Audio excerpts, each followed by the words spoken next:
Hi, and welcome to Cave and Rock State Park. Have you ever played pirates as a child? Or do you have children or grandchildren that also play pirates? What kid doesn't love to have sword fights with his friends? Or have his brother walk the plank? We've grown up reading books such as Treasure Island, and we've watched Disney portray pirates in movies such as Peter Pan, Hook, and Pirates of the Caribbean. Mark Twain wrote in Life on the Mississippi, "Now and then we had a hope that if we lived and were good, God would permit us to be pirates." Now this is not Life on the Mississippi, but 18th century life on the Ohio River. My name is Sherry Dalton, and in the next few minutes we're going to see how one man, Samuel Mason, made traveling along the Ohio River one of the most horrendous experiences in southern Illinois. What turned Samuel Mason into a life of piracy? Some say he was just born bad. He was a teenage horse thief. But then he seemed to turn things around. He was recommended as captain of the Ohio County Militia in Virginia during the Revolutionary War. Sam Mason fought long and hard for our country, for our freedom from England. 2 years later, he was appointed as Justice of the Peace in Pennsylvania. Seemed like he was doing pretty good. But then, maybe he was just trying to have an honest way to be bad. Because eventually, he'd gained so many debts, bad debts, that he had to pick up his family and move west to Kentucky, to a new frontier, to a life of lawlessness, to a life as a river pirate. He eventually found his way right here to Cave and Rock, right here on the banks of the Ohio River where we stand. He made Cave and Rock his headquarters. He was able to see from here. He was able to see for miles in both directions, able to stalk his prey long before they knew what lay ahead on their journey. And like a shiny lure on a fishing hook, Sam Mason lured his criminal friends to join his gang by placing a sign that read Liquor Vault and House of Entertainment. Now this alluring sign not only attracted the criminals, but also attracted the weary traveler. Sam Mason realized that he could not only be a pirate, but he could be a gracious host. He was able to not only offer drinks and meals, but entertainment, and often a place to stay for the night. And while he was busy distracting that weary traveler, his gang of pirates would go down to the shores and inspect their cargo, assessing what boats were worthy of being robbed the next day. When they decided which ones it was, they would hide just down the river bend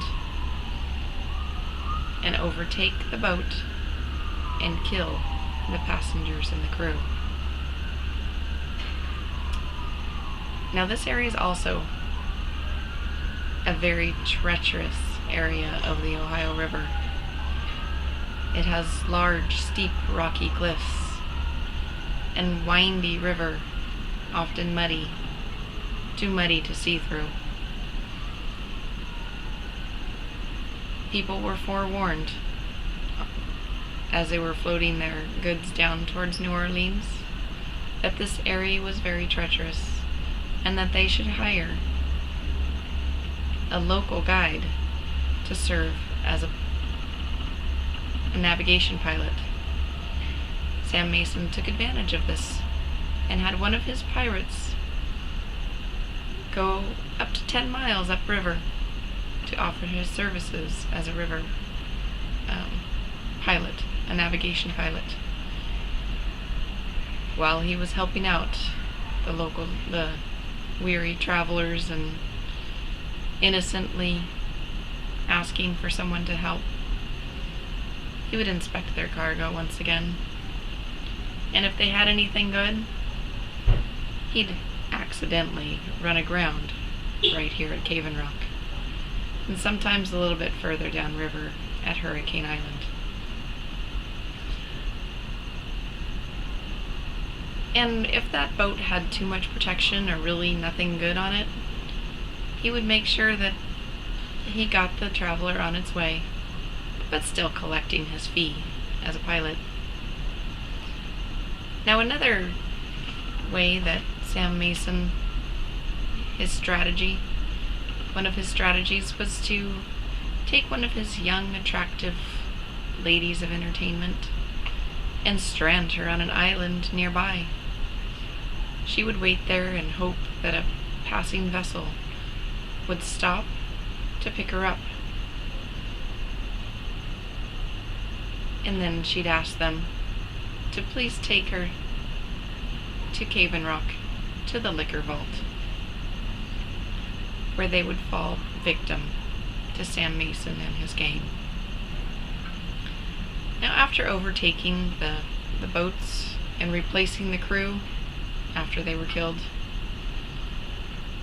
the river pirates would then continue floating the boat down towards New Orleans, where oftentimes they too fell victim to other pirates along the Mississippi River. Samuel Mason was so distraught that his stolen goods were being restolen that eventually he left Cave and Rock to join up with the other pirates along the Mississippi and some of the highwaymen of the Natchez Trace. Spanish officials at one point arrested Samuel Mason, but he told them that he was just a simple farmer, that he was being slandered by one of his neighbors or an enemy. It was the $7,000 and the 20 human scalps that he had in his possession that told the Spanish officials that yes, he was indeed a dangerous river pirate. They turned him over to the Americans, at which point he was able to make his escape. Now, remember that line from the Pirates of the Caribbean? Dead men tell no tales. Well, no one really knows how many people Sam Mason killed or robbed. Most of their bodies were disposed right here along the Ohio River before us. And not much remains archaeologically from this river, from the cave, from Sam Mason's hospitality. Only a few liquor bottles and a logbook is all that's been found. So where do all these stories come from? Someone must have remained. Someone must have survived. But now, only the local lore remains.